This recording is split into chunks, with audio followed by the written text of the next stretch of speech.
What if I told you that the largest living thing on Earth isn't a blue whale? It isn't a giant redwood. It isn't even an animal. It's hiding right now, silently spreading beneath the forest floor of a single American state. And that's just one of the secrets Oregon has been keeping from the rest of the world.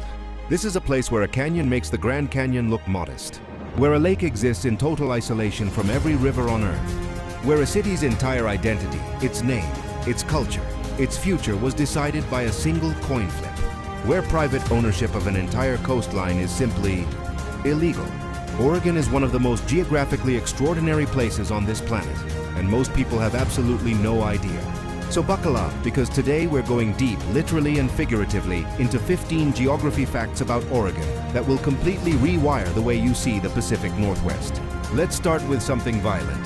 About 7,700 years ago, a mountain named Mount Mazama didn't just erupt, it destroyed itself. The explosion was so catastrophic that the entire summit collapsed inward, leaving behind a massive volcanic bowl called a caldera. Over centuries, that bowl filled with water. And what you get today is Crater Lake, the deepest lake in the United States, plunging 1,049 feet into the earth. But here's what makes Crater Lake genuinely bizarre from a geographic standpoint.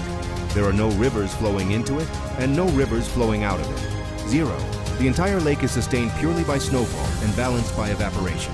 That means no sediment, no runoff, no murk. The water is so extraordinarily pure that sunlight penetrates hundreds of feet below the surface, producing a shade of blue so intense, so almost unnaturally vivid, that people who see it in person often struggle to describe it. It's not just a pretty lake.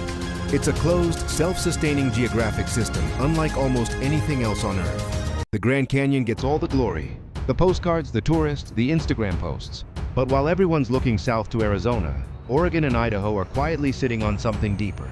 Hell's Canyon, carved by the relentless force of the Snake River along the Oregon-Idaho border, reaches a depth of 7,293 feet. That is nearly 2,000 feet deeper than the Grand Canyon. Let that sink in for a moment. The difference is that Hell's Canyon doesn't look the way you'd expect. It's vertical, brutal, and remote. The walls expose millions of years of volcanic activity and tectonic movement, a literal timeline of the Earth's geological history, written in layers of basalt and metamorphic rock. And because there are no bridges spanning it for hundreds of miles, it remains one of the most isolated landscapes in the entire contiguous United States. The Grand Canyon had a marketing team. Hell's Canyon just had a river, and apparently, that was enough. Oregon's landscape wasn't just shaped gradually over millions of years. Some of it was rewritten in a matter of days. At the end of the last ice age, a glacial lake in what is now Montana, a body of water roughly the size of Lake Erie, was held back by a massive wall of ice. When that ice dam failed, it unleashed one of the largest floods in the history of the planet. Walls of water reaching 400 feet high tore across the Pacific Northwest at speeds of up to 80 miles per hour. This wasn't just flooding, this was scouring. The water carved out the dramatic cliffs of the Columbia River Gorge, stripped billions of tons of topsoil from eastern Washington, and eventually poured into the Willamette Valley, depositing thick layers of nutrient-rich sediment called alluvium. That single catastrophic event is the reason Oregon's Willamette Valley is one of the most fertile agricultural regions on the planet today. The flood path is still visible in the scarred, channeled landscape of eastern Washington's scablands, and in the massive boulders called glacial erratics that still sit in the middle of valley farm fields, thousands of miles from where they originated. Oregon is famous for its rain, its green forests, its moody, dramatic coastline. So it might surprise you to learn that stretching for 40 miles along the central Oregon coast is the largest expanse of coastal sand dunes in North America. Some of these dunes reach 500 feet above sea level. 500 feet. These are not beach bumps. These are legitimate dunes that would look at home in the Sahara. Their formation is a perfect geographic storm. Sand erodes from the Coast Range Mountains, rivers carry it to the ocean, and then the powerful Pacific winds and currents push it back onto land. Over thousands of years, this back and forth has built a shifting, living landscape where small forests are being slowly swallowed by advancing sand. A phenomenon called tree islands, where the tops of buried trees poke above dune crests like survivors of a slow-motion flood. A desert on one of the rainiest coastlines in America. Oregon really cannot help but be extraordinary.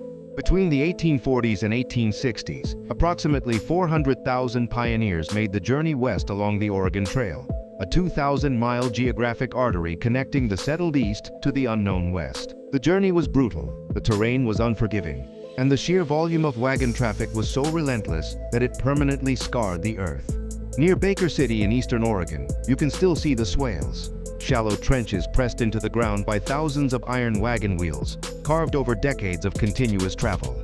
These ruts are still there, still visible, over 150 years later. The trail didn't just leave physical marks on the landscape. It dictated where towns were founded, where roads were eventually built, and why the majority of Oregon's population still clusters in the Willamette Valley today.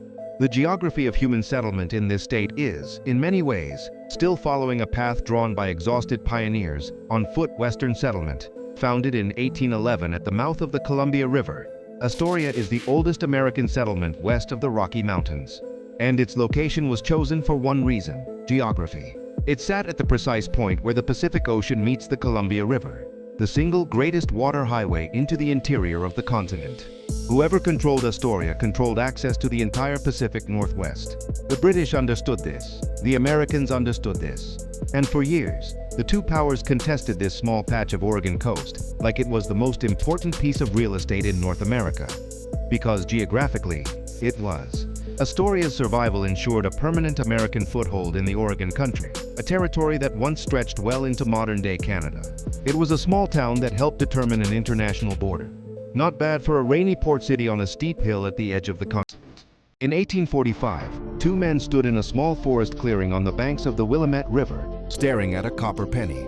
Asa Lovejoy wanted to name their new settlement Boston, after his Massachusetts hometown. Francis Pettigrove wanted Portland, after his home in Maine. Neither would budge, so they flipped a coin. Best of three, Pettigrove won, and that is how Portland got its name. One coin, one moment of chance. Had it landed differently, the cultural capital of the Pacific Northwest would be Boston, Oregon. The hipster coffee shops, the food carts, the bridges, all of it would exist under a completely different geographic identity.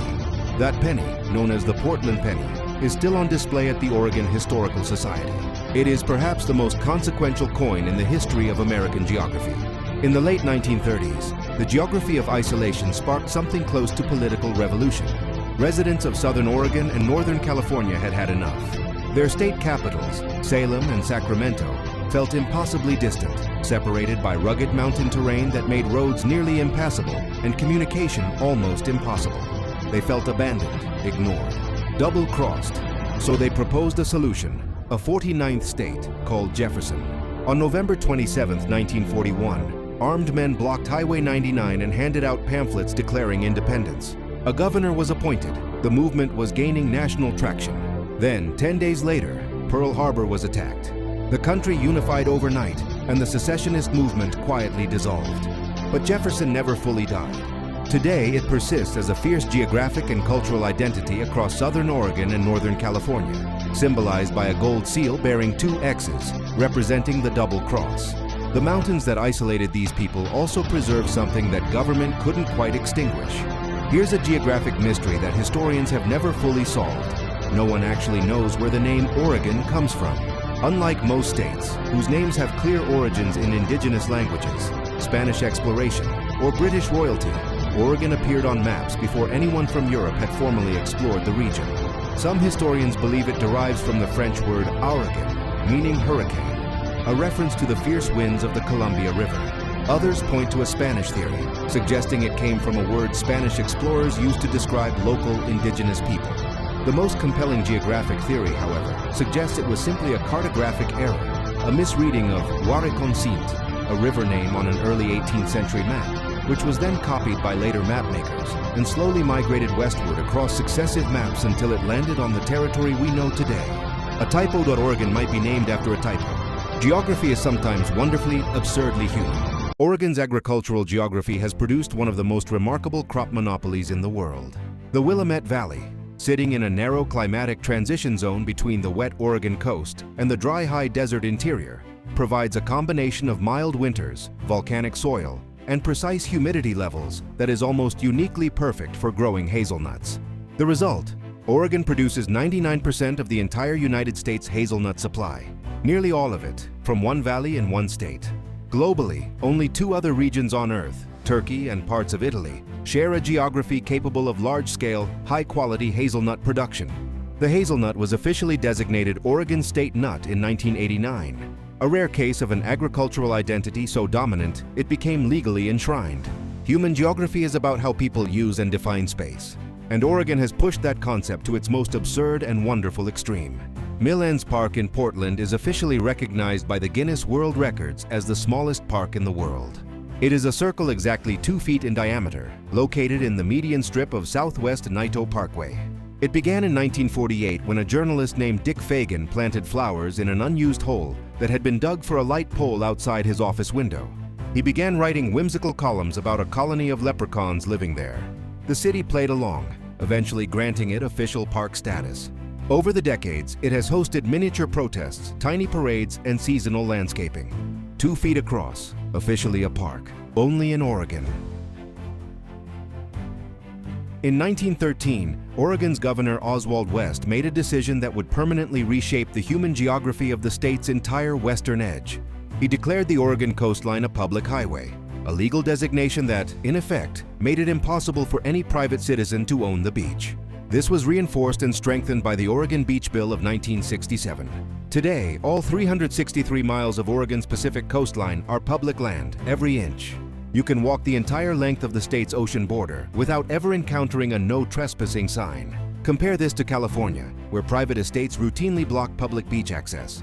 Or the East Coast, where oceanfront mansions claim the shoreline as their own. Oregon looked at its coastline and decided it belonged to everyone, and then passed a law to make sure it stayed that way. It remains one of the most progressive geographic policies in American history.